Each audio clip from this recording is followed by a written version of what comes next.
know there are some who reject any gun safety measures, but the fact is that our intelligence and law enforcement agencies, no matter how effective they are, cannot identify every would-be mass shooter, whether that individual is motivated by ISIL or some other hateful ideology. What we can do, and must do, is make it harder for them to kill. President Obama, during his Oval Office address last night, the president talked about combating ISIS, but you just heard him there talking gun safety, which most people equate with gun control. Most Republican presidential candidates challenge those remarks, as does former New York Mayor Rudy Giuliani. He appeared on the Katz Roundtable radio show, and he said the attack in San Bernardino had nothing to do with gun control, and that efforts to control guns will not stop terror attacks. It's a good place to bring in our panel. Skyping in from Washington, D.C., the former advisor to Senator Harry Reid and host of The Agenda on the Progress Channel on Sirius XM Radio, Ari Rabin-Havt.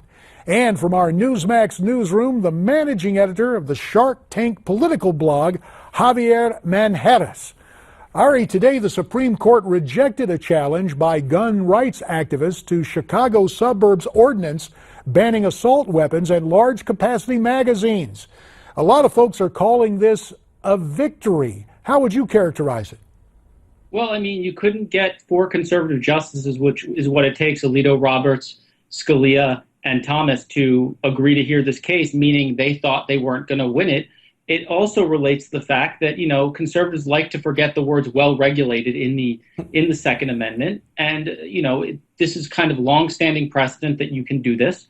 And the suburbs of Chicago have chosen in their local communities to do this. And, the Supreme Court has basically, they've set gun precedents in some interesting ways in the Heller decision, which said gun ownership is an individual right. And just as progressives kind of have to deal with that function as we analyze public policy, I think conservatives have to confront the fact that any gun regulation is not a violation of the Second Amendment. Wherever the court comes out on gun regulations, where the president sits, Ari, the president has an interesting construct here, saying that gun control laws perhaps can prevent terrorism. Isn't that misleading? I mean, terrorists aren't going to be stopped by new gun legislation, will they be? Well, we've had hundreds of thousands of people stopped from purchasing weapons by our background check system already, as holy and kludgy as it is.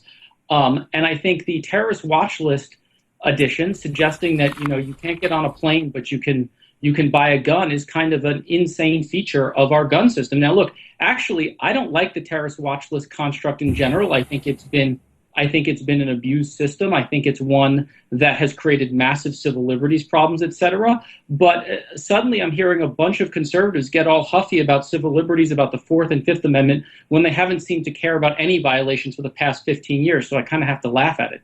Well, wait, Javier, again, let's go back to the construct, the notion that we're going to put in place gun safety measures and that will give the terrorist pause. How on earth is that supposed to work, Javier? It's not going to work. It's just lip service President Obama's paying to his constituents, to his fellow anti-gun followers, if you would. Look, I mean, this guy who committed this atrocity in San Bernardino, he would have done it anyways. Even if he was able to buy a gun legally or not, he would have found the means to do so. Look, and I applaud the president for calling it for what it was, terrorist. But again, he failed to address that this ideology he's referring to is radical Islamic in nature, and he failed Americans by failing to address that last night.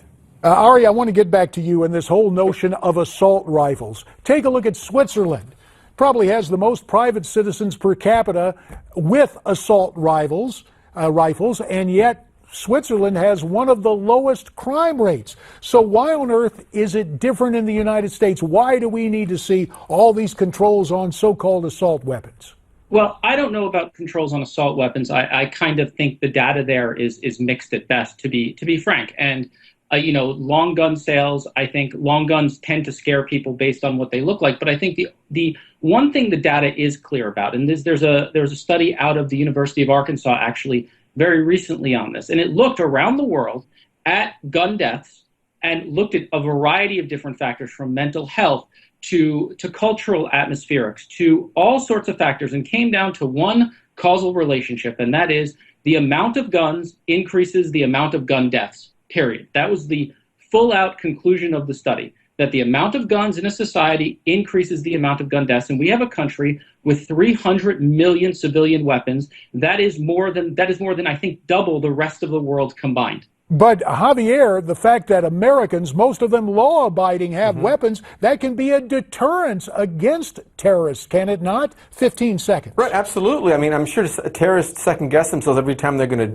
to commit a crime here in the United States of America, because they know that the person next to them could be packing a gun. If they are sat next to me on a bus, they better believe I'm strapping something. So, look, it is a deterrent. Again, it's not going to stop them from their evil ideology to put forth their evil ideology and commit the crimes. Gentlemen, we'll have to leave it there. Newsmax Prime continues after this.